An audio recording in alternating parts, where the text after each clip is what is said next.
एक दिन बरसाने में राधे रानी को बांसुरी सुनाई पड़ी तो वो समझ गए कि कन्हैया का बुलावा है। वो घर से निकल के जाने लगी तो उनकी महतारी ने हाथ पकड़ा, कहा लाड़ो अब बड़ी हो गई है, ऐसा इधर उधर न घुमा कर, लोग कहते हैं। उन्होंने कहा मैया मुझे कान्हा से मिलने जाना है, उनकी बांसुरी सुनाई पड़ रही है। वो कहते हैं रोज रोज जाना ठीक नहीं है, आज घर में भी बहुत काम है, चल घर के काम कर, अब बड़ी हो गई है। ऐसा है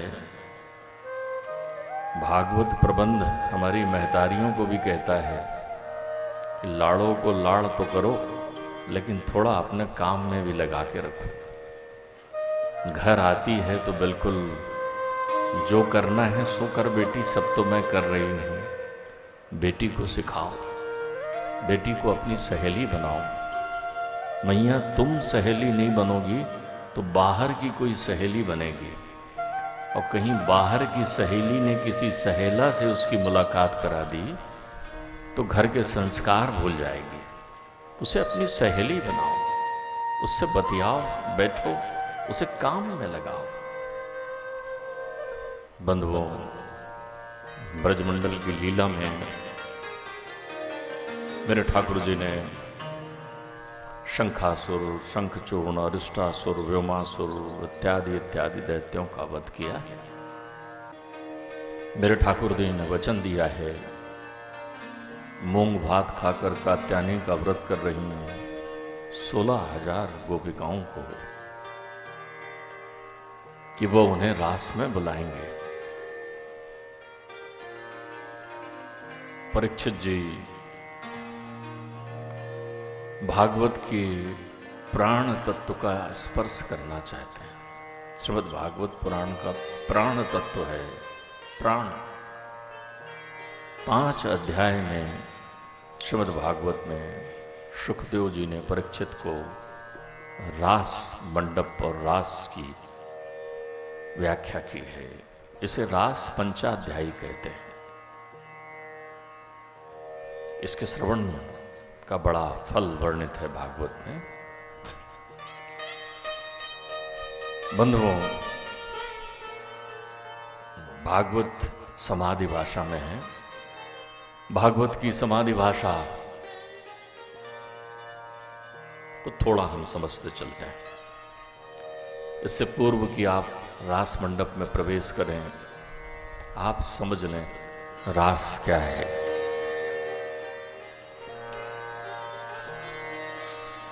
उपासना कांड के देव हैं भगवान श्री कृष्ण चंद्रजू देव।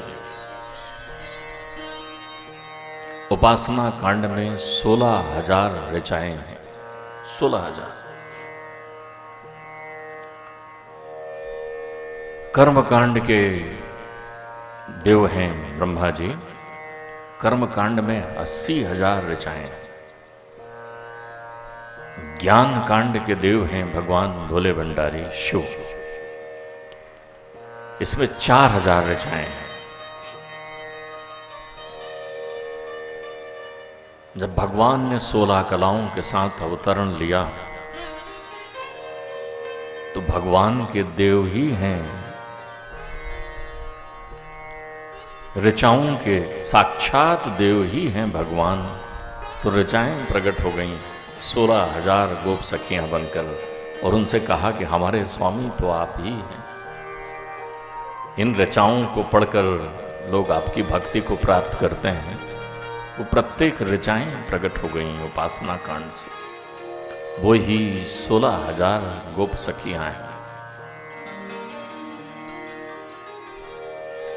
दंडक वन में जब प्रभु राम सुशोभित हुए थे तो वन के ऋषियों का चित्त मोह लिया था। वन के ऋषियों ने कहा था, हे आत्मा के स्वामी आत्मा राम, कब हम आप में समाहित होंगे। तो वो ऋषि भी अपने तपस्या के प्रभाव से गोपिकाएं बनकर आ गए हैं। ब्रजधाम में भगवान ने जब कच्छप स्वरूप का अवतरण लिया था तो मत्स्य कन्याओं ने उनकी स्तुति की थी। प्रभु से कहा था कि आप ही हमारे स्वामी हैं। वो समस्त मत्स्य कन्याएं गोपिकाओं का रूप लेकर आ गई हैं। अनेक ऋषि मुनि जो कंदराओं में बैठे नित्य निरंतर चिंतन और तपस्या करते थे, उनके भाग जागे। उन्होंने वो देह छोड़कर गोपिकाओं का देह प्राप्त कर लिया है।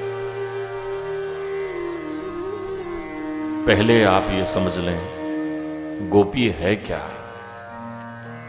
गो का अर्थ होता है इंद्रियां, पी का अर्थ होता है रस पीना। जो अपने प्रत्येक इंद्रियों से भगवान के नामामृत का पान करता है वो गोपी है। आंखें उन्हीं का स्वरूप देखती है, रसना उनको ही जपती है, कान से उनके ही कथा का श्रवण सुनते हैं, और जीभ यदि हिलती है तो उनके ही भजन गाती है। हाथों का स्पर्श सेवा के लिए होता है और चरण उस परिवर्तन की ओर चलते हैं जहां भक्त भगवान और देवालय होते हैं। बंधुओं, थोड़े बचपन को यदि आप अपना याद करें तो आपको याद आएगा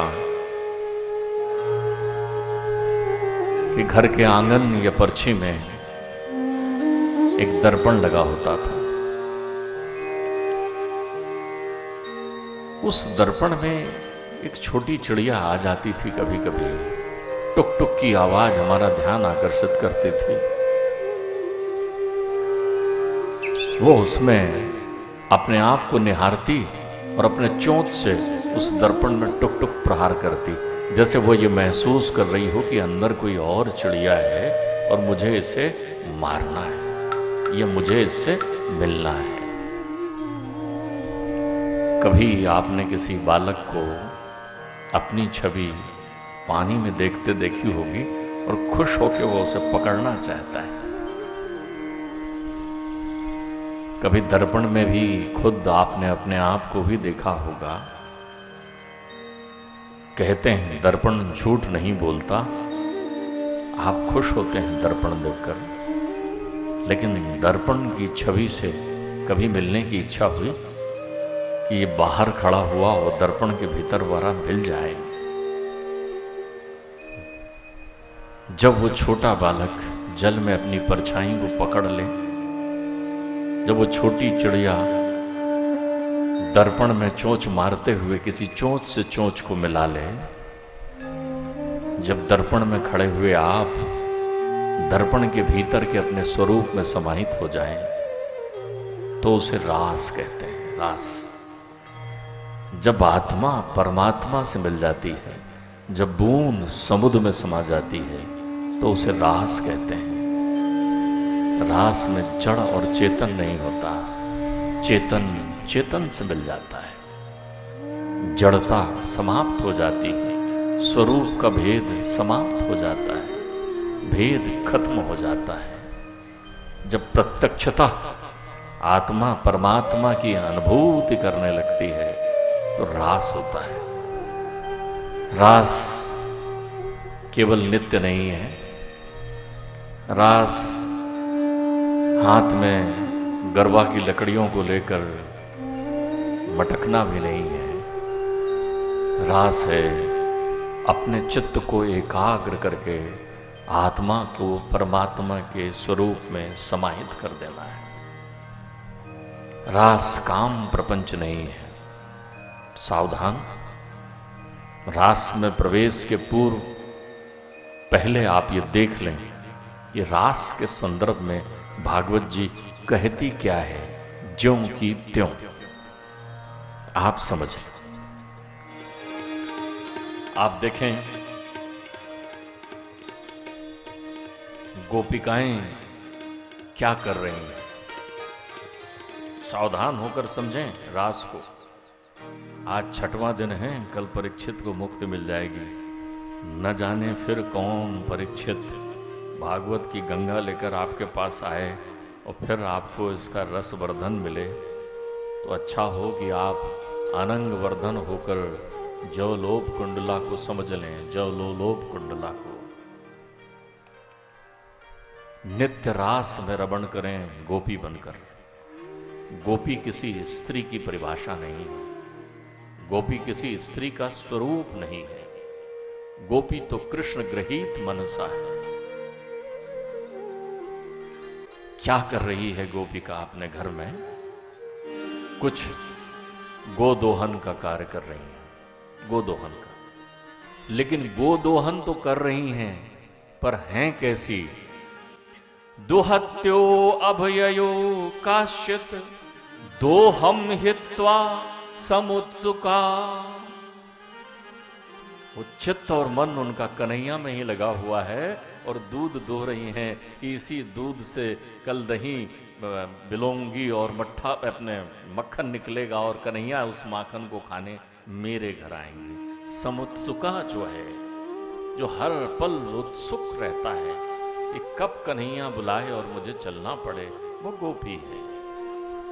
समुत्सुका, कब खबर आए और जाना पड़े।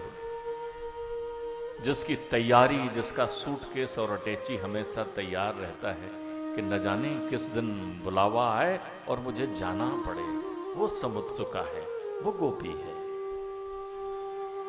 गोदोहन कर रही है। और पयो अधिश्रित समवाय मनुद्रास्य अपराययो। कुछ जो हैं अपने यहां दधी बिलोने की प्रक्रिया भी कर रही हैं, घर के कामकाज भी कर रही हैं। अब आप देखें ध्यान से, भागवत का ज्यों का त्यों श्लोक है ये। परिवेशयन्तद अतिद्युत्तम पाययन्तु शिशुना पया। कुछ गोपिकाएं अपने बच्चे को दूध पिला रही हैं, दूध पिला रही हैं। बांसुरी सुनी तो बच्चे को वहीं छोड़ा और दौड़ पड़ी जवलोल कुंडला। तो ये त्याग और ये समर्पण काम के लिए है कि राम के लिए है? आप तय करें। एक महतारी ने अपने बालक को दुग्धपान कराना छोड़ा और दौड़ पड़ी। दूध दूह रही है गाय को तो छोड़ा और दौड़ पड़ी। और सुश्रुतंत पतिन काश्यद अन्य तो अपाश्य भोजनम। कुछ पति की सेवा कर रही हैं, शुश्रूषा कर रही हैं, उन्हें भोजन करा रही हैं।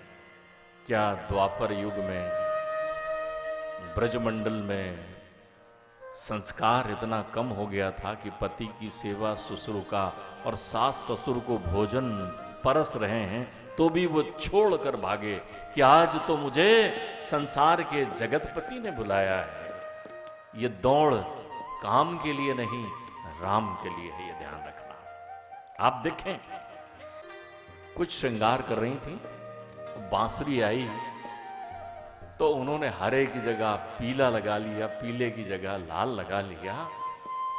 नाक में जो है होंठों में लगाने की लाली लगा ली और आंख में लगाने का अंजन मुंह में लगा लिया।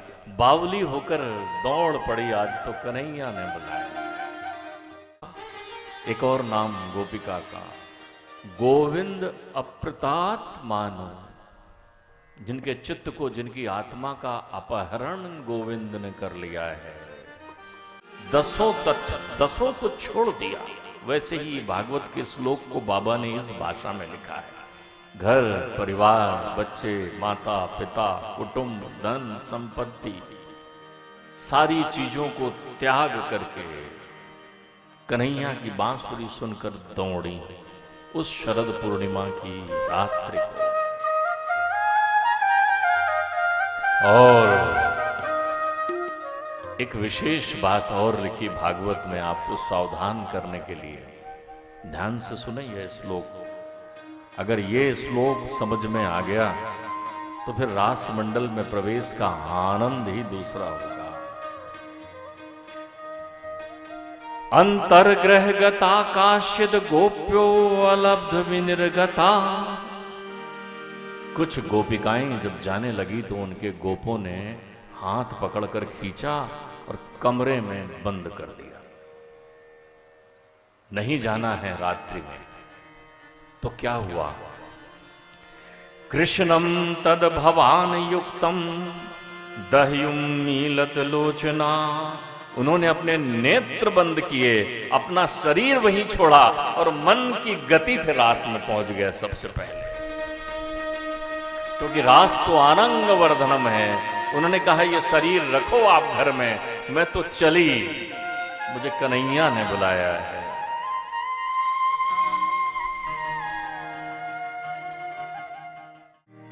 जिन जिन गोपों की गोपिकाएं रास में आई थी, मेरे ठाकुर जी ने उन उन गोपों का स्वरूप धारण किया।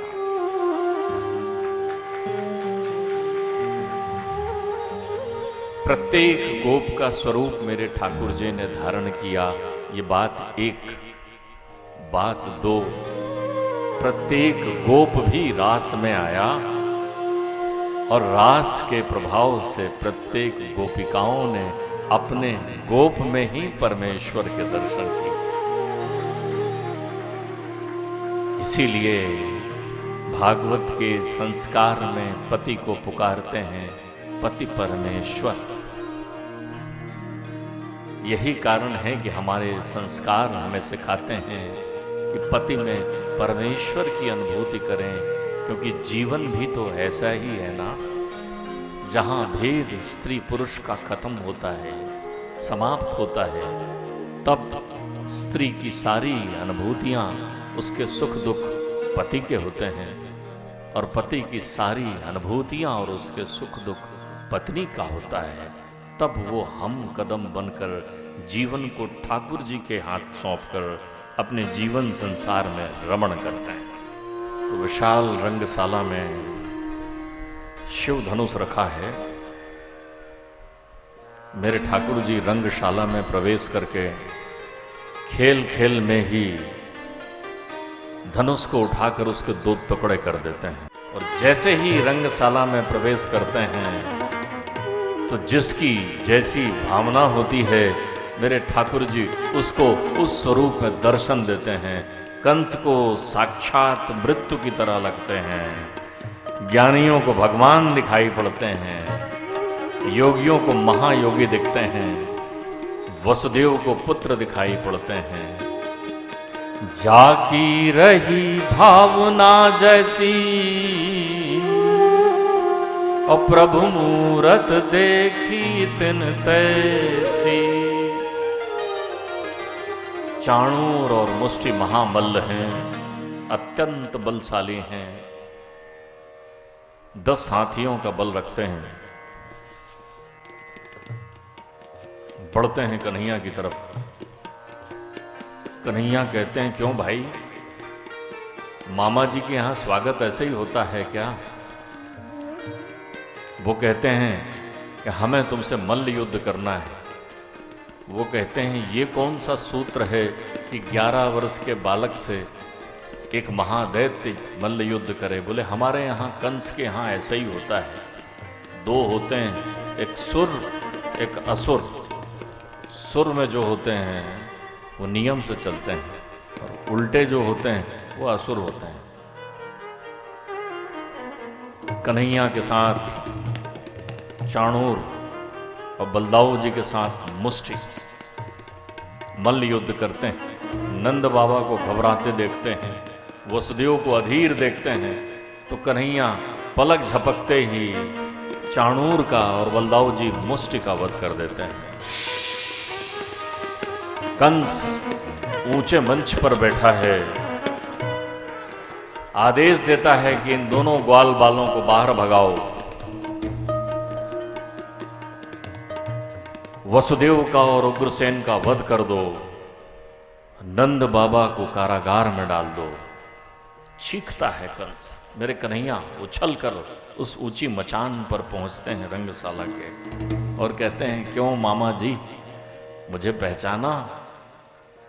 कंस जो है तलवार खींचते हैं आक्रमण करने के लिए, लेकिन मेरे कन्हैया उछल कर कंस की चोटी पकड़ते हैं। उन्हें याद है कि मेरी मां के कैसे केस इन्होंने पकड़े थे, और केस खींचकर ऊपर से नीचे पटकते हैं और स्वयं उसके ऊपर कूद पड़ते हैं। जगत के परमात्मा कंस के प्राण पखेरु उड़ जाते हैं। उस मृत देह को लेकर मेरे ठाकुर जी खींचते हैं, चारों तरफ रंगशाला में घुमाते हैं। संसार में भागवत जी गुरु की व्याख्या 3 स्वरूपों में करती है। एक जगत गुरु, एक सदगुरु और एक गुरुदेव। जगत गुरु परमेश्वर, कृष्णम वंदे जगत गुरु, परमेश्वर सारे संसार के गुरु हैं। सदगुरु जिनसे हम दीक्षा लेते हैं, जो हमें मंत्र दीक्षित करते हैं और ब्रह्म ज्ञान प्रदान करते हैं। और गुरुदेव कौन हैं? जो भी हमें सन्मार्ग की शिक्षा देते हैं, जो भी हमें रास्ता दिखाते हैं, जो भी सहजता से हमारे दुख पर हाथ फेर कर हमसे कहते हैं कि चिंता न कर, दुख दूर हो जाएगा, जो हमारे चित्त में आनंद का प्रवाह करते हैं। दत्तात्रेय ने तो 24 गुरु बनाए थे, तो जो भी सन्मार्ग में चलने का सत्संग दें वो गुरुदेव हैं। मोर नाचते नाचते प्राण दे देता है, लेकिन बरसात नहीं होती। चकोर चंद्रमा के लिए अनवरत देखते देखते प्राण देता है, लेकिन उसे चंद्रमा नहीं मिलता, न स्वाति की बूंद मिलती है। पतंगा दीपक के लौ में भर जाता है। मछली जल के बिना तड़फ कर मर जाती है, लेकिन जल को इससे क्या अंतर पड़ता है? बोले मैया ये एकांगी प्रीति है।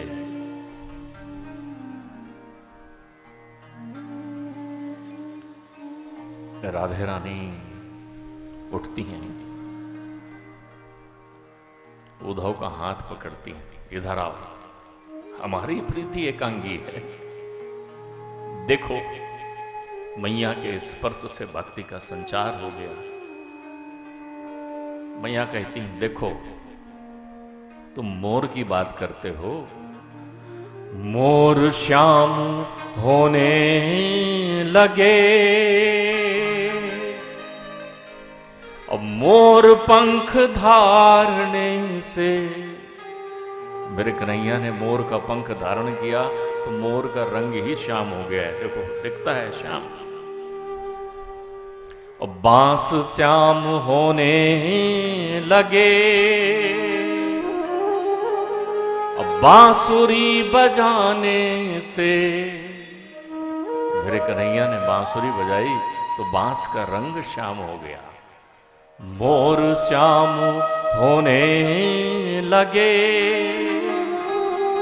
अब मोर पंख धारने से। अब बांस श्याम होने लगे, अब बांसुरी बजाने से। और दृग की कनिकाएं भी श्याम हो गईं, तुम्हारे दरस की आस लगाने से। कुछ कुछ श्याम होने लगा निशाकर भी। अरे चंद्रमा के पीलेपन में भी श्याम आ गया है, दिखता है एक धब्बा श्याम।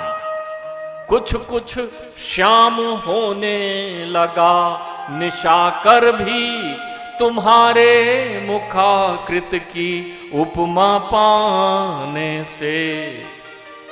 सुनो घन श्याम श्याम हो गया है यमुना का जल। सुनो घन श्याम श्याम हो गया है यमुना का जल। और तुम्हारे ही देह मलमल नहाने से। एक बड़ा व्यवहारिक लेकिन छोटा दृष्टांत है। उद्धव तो आत्म विभोर हो गए हैं, उन्हें बात समझ में आ गई है कि हम जिन्हें ढूंढते हैं ज्ञान मार्ग में जाकर बुलाते हैं, हमें उनके पास जाना पड़ता है। लेकिन ये जिस मार्ग में हैं, इनके पास तो खुद ठाकुर जी को आना पड़ता है। ठाकुर जी इनके ऋणी हैं, इनके पास मन ही नहीं है। संसार में हमारे पास मन ही तो लिए बैठे रहते हैं। झंझट इसी मन की है, जो देखो वो अपने मन का मालिक बन गया है। ठाकुर जी कहते हैं जरा दिखाना मन, वो कहते हैं नहीं ये मेरा है। उन्हें सौंप दो, मन मना भव मद भक्तो। तो जब मन उनका हो जाएगा तो हरी इच्छा से जीवन चलेगा ना। तो जब संपूर्ण जीवन जो हरी इच्छा से चलता ही है, ये भ्रम हमारे चित्त से दूर हो जाएगा कि जीवन हम चलाते हैं। अरे हम तो कठपुतली हैं, जीवन तो कन्हैया चलाता है। बंधुओं, जरासंध, शिशुपाल विशाल सेना लेकर कन्हैया के पीछे दौड़ते हैं। यहां जब मेरे बलदाऊ को मालूम चलता है कि कन्हैया दिख नहीं रहे हैं, गए हैं कहां, तो कोई धीरे से कह देता है कि कुंडनपुर गए हैं। बलदाऊ जी बड़े भैया हैं, वो कहते हैं ये आजकल बड़ा बावला हो गया है, अकेले ही निकल पड़ा। बंधुओं, धन्य है वो घर जहां भाई भाइयों में प्रीति है। ध्यान रखिए, लक्ष्मण जी जब मूर्छित पड़े हैं राम की गोद में, तो राम लला कहते हैं मुझे रावण पर विजय नहीं चाहिए, मुझे मैया सीता भी नहीं चाहिए, मुझे त्रिलोक का राज नहीं चाहिए भैया, मुझे तो मेरा लखन चाहिए। सुतबित नार कुटुम परिवारा, और मिलहि जाई सब बारही बारा। संसार में सब मिल जाते हैं, लेकिन एक मां के बेटे नहीं मिलते। उठो तात बोलो कछु बाता, और फिर ना मिले सहोदर भ्राता। जो लोग एक से अधिक हैं, जिनके भाई हैं, जिनका परिवार बड़ा है, मिलकर रहो, प्रेम से रहो। माँ ने बड़े लाड़ से दुलार से तुम्हें पाला पोसा है, बड़े हो गए, किसी के जीवन में बहुत सुख है, किसी के पास बड़ा धन है, किसी के पास नहीं है, तो भी उनके मन की प्रीति में अंतर ना आए। भागवत जी कहते हैं कि संसार में सब प्राणी प्रेम से रहें, आनंद से रहें। बंधुओं, बलदाऊ जी पहुंचते हैं भोजकट नामक स्थान में। बड़ा युद्ध होता है। बलदाऊ जी सामने आकर जरासंध और शिशुपाल इत्यादि को पराजित कर भगा देते हैं। कन्हैया से रुक्मी लड़ता है, कन्हैया खेल खेल में पराजित कर देते हैं। मारना चाहते हैं तो बलदाऊ जी हाथ पकड़ते हैं, कहते हैं रिश्तेदारों के साथ मारपीट नहीं की जाती। अभी हमारे रिश्तेदार हैं भाई, बहू आई है, उनके आधे बाल और आधी मूंछ काटकर छोड़ देते हैं। बड़े जिद्दी हैं रुक्मी, ईर्ष्यी हैं, लौटते नहीं कुंडनपुर, वहीं भोजकट बनाकर रहते हैं। बाद में अनिरुद्ध के विवाह में स्वयं बलदाऊ जी के हाथों मारे जाते हैं। मार्गशीर्ष पंचमी को द्वारिका में भव्य उत्सव होता है, और उस उत्सव में स्वयं ब्रह्मा जी विप्र बनकर आते हैं, और मैया रुक्मणी का विवाह मेरे कन्हैया से होता है। रुक्मणी संग ब्याहे विठल गावे, रुक्मणी संग ब्याहे विठल गावे। चल रुक्मणी विठल बोल, मीरा जिनकी प्रेम दीवानी, उस गिरधर से संग दो। श्री राधे राधे राधे राधे राधे राधे बोल। कान्हा कान्हा कान्हा कान्हा कान्हा कान्हा बोल। श्री राधे राधे राधे राधे राधे राधे बोल। कान्हा कान्हा कान्हा कान्हा कान्हा कान्हा बोल।